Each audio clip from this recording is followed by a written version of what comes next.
और उन्होंने सारे मिट्टी के बर्तन तोड़ दिए। उसके बाद वीना ने जो कपड़े तैयार करके रखे थे वो सारे कपड़े उन्होंने फाड़ दिए।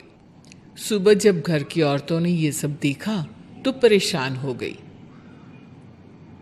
अरे, ये सारे बर्तन किसने तोड़ दिए? माँ, किसी ने मेरे सिले हुए कपड़े ही फाड़ दिए। ये हरकत कौन कर सकता है? और कौन करेगा भाभी? ये सब उन आदमियों की हरकत है। जब किसी तरह से हमें झुका नहीं पाए तो हमारे काम बिगाड़कर हमें परेशान कर रहे हैं। सभी औरतें दुगनी तेजी से काम में लग गई। उन्होंने दिन रात मेहनत की और उस खंडहर को महल की तरह बना दिया। उनके काम की तारीफ सुनकर दूर दूर के गांव से लोग आने लगे और उनसे अपना काम करवाने लगे। एक दिन सभी औरतें बैठकर खाना खा रही थी। तभी विमला ने देविका से कहा, देविका, हम कभी सोच भी नहीं सकते थे कि हम अपनी मेहनत से अपने लिए इतना बड़ा और इतना अच्छा घर बना लेंगे। देविका बहू, आज हमें इस बात का एहसास हो रहा है कि हम तो सिर्फ सांस ले रहे थे, जीना तो हमें तुमने सिखाया है। मुझे तो अब भी यकीन नहीं हो रहा कि मेरे पति की पहचान के अलावा भी मेरी कोई पहचान है। उसकी नज़र मिट्टी के बर्तनों पर गई। अरे, ये इतने सुंदर सुंदर मिट्टी के बर्तन किसने बनाए हैं? ये बर्तन तो माँ जी और चाची जी ने बनाए हैं। अरे वाह, इतने सुंदर बर्तन तो मैंने आज तक नहीं देखे। माँ जी, चाची जी, आपने ये कहाँ से सीखा? अरे बहू, ये तो हम बचपन से बनाते आ रहे हैं। ये स्टील, पीतल और कांच के बर्तन तो अब चले हैं। पहले तो मिट्टी के बर्तन में ही लोग खाना खाते थे।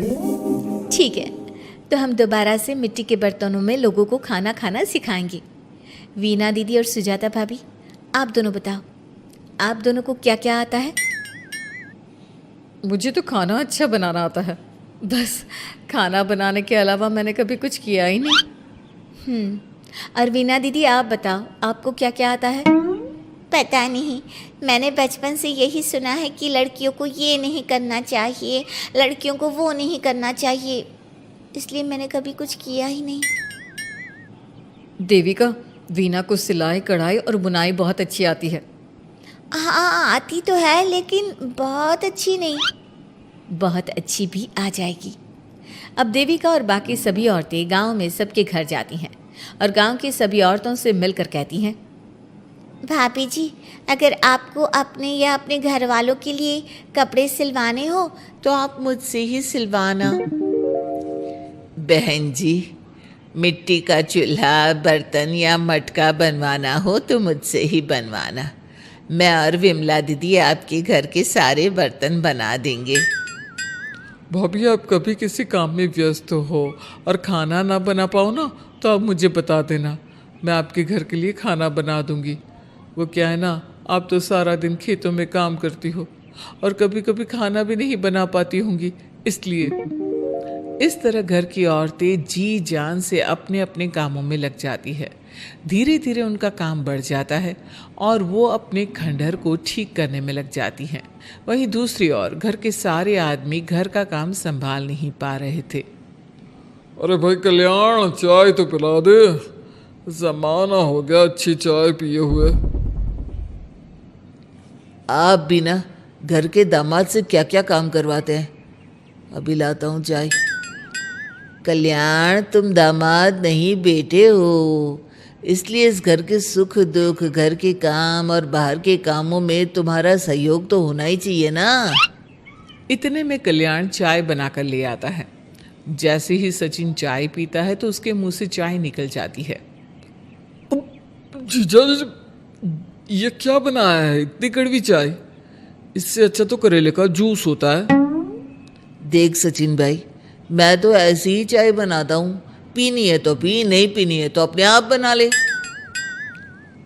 मैं खाना बनाने जा रहा हूँ और अकेला नहीं बना सकता, आप में से कोई मेरी मदद करो। सचिन मेरी चाय की बुराई कर रहे थे ना, तुम जाओ अब खाना बनाओ। सचिन और मोहन दोनों खाना बनाने में लग जाते हैं। मोहन भिंडी काटकर कढ़ाई में छोड़ देता है और उसमें पानी डाल देता है। आपने भिंडी में पानी क्यों डाला? शायद पानी नहीं डलता, पता नहीं, लेकिन माँ ने कभी भिंडी में पानी नहीं डाला था। लेकिन बिना पानी के भिंडी बनेगी कैसे? मतलब गलेगी कैसे? बिना पानी के बनाएंगे तो चिपक नहीं जाएगी कढ़ाई से? पता नहीं, चलो देखते हैं कैसे बनती है भिंडी। भैया कितने दिन हो गए ना अच्छा खाना खाए हुए। खाना तो सुजाता बनाती है, इतना मज़ेदार खाना कोई और बना ही नहीं पाता। सचिन और मोहन खाना तैयार करके ले आए। सभी आदमी खाना खाने लगे। खाना बना तो बहुत बुरा था, लेकिन किसी ने बिना कुछ कहे खाना खा लिया। तभी जोगिंदर ने कहा, घर की हालत कितनी बुरी हो रही है, जगह जगह जाले लगे हैं। 2 दिन से तो किसी ने झाड़ू भी नहीं लगाई घर की। हाँ, और घर में गंदे कपड़ों के ढेर लगे हैं। मेरे पास तो यह आखिरी कुर्ता ही बचा है पहनने के लिए। कल्याण, मोहन, तुम किसी नौकर को रख लो ना। हमने 1-2 लोगों से बात की थी नौकर के लिए, लेकिन कोई घर में काम करने के लिए तैयार ही नहीं है। गांव के सभी लोग खेतों में ही मजदूरी कर रहे हैं। घर के सभी आदमी घर के काम में लगे रहते हैं, तो वो अपने खेतों पर भी ध्यान नहीं दे पाते और उन्हें हर महीने आर्थिक रूप से नुकसान उठाना पड़ता है। धीरे धीरे उनके घर की हालत खराब होने लगती है। एक दिन कल्याण सबसे कहता है, घर को तो औरत ही संभाल सकती है, हमारे बस का नहीं है घर संभालना। हमें किसी तरह से उस सब को वापस इस घर में लाना ही होगा। अरे कल्याण बेटा, पंचायत का फैसला था कि औरतें हमसे माफ़ी मांगे, लेकिन उन्होंने माफ़ी नहीं मांगी। अब हम उन्हें बुलाने गए तो उल्टा हमें ही अपनी अपनी पत्नियों से माफ़ी मांगनी पड़ेगी। हमें कोई ऐसा रास्ता निकालना होगा कि वो मजबूर हो जाए हमारे पास आने के लिए। बापू, उन सभी ने अपने अपने काम शुरू कर दिए हैं। क्यों ना हम सबके काम में नुकसान कर दे, इससे वो मजबूर हो जाएंगे हमारे पास आने के लिए। भैया, ये कैसी बात कर रहे हो? इससे वो मजबूर नहीं होंगी बल्कि और भी ज़्यादा गुस्सा हो जाएंगी। मैं तो बोल रहा हूँ शराफत से जाकर माफ़ी मांग लेते हैं।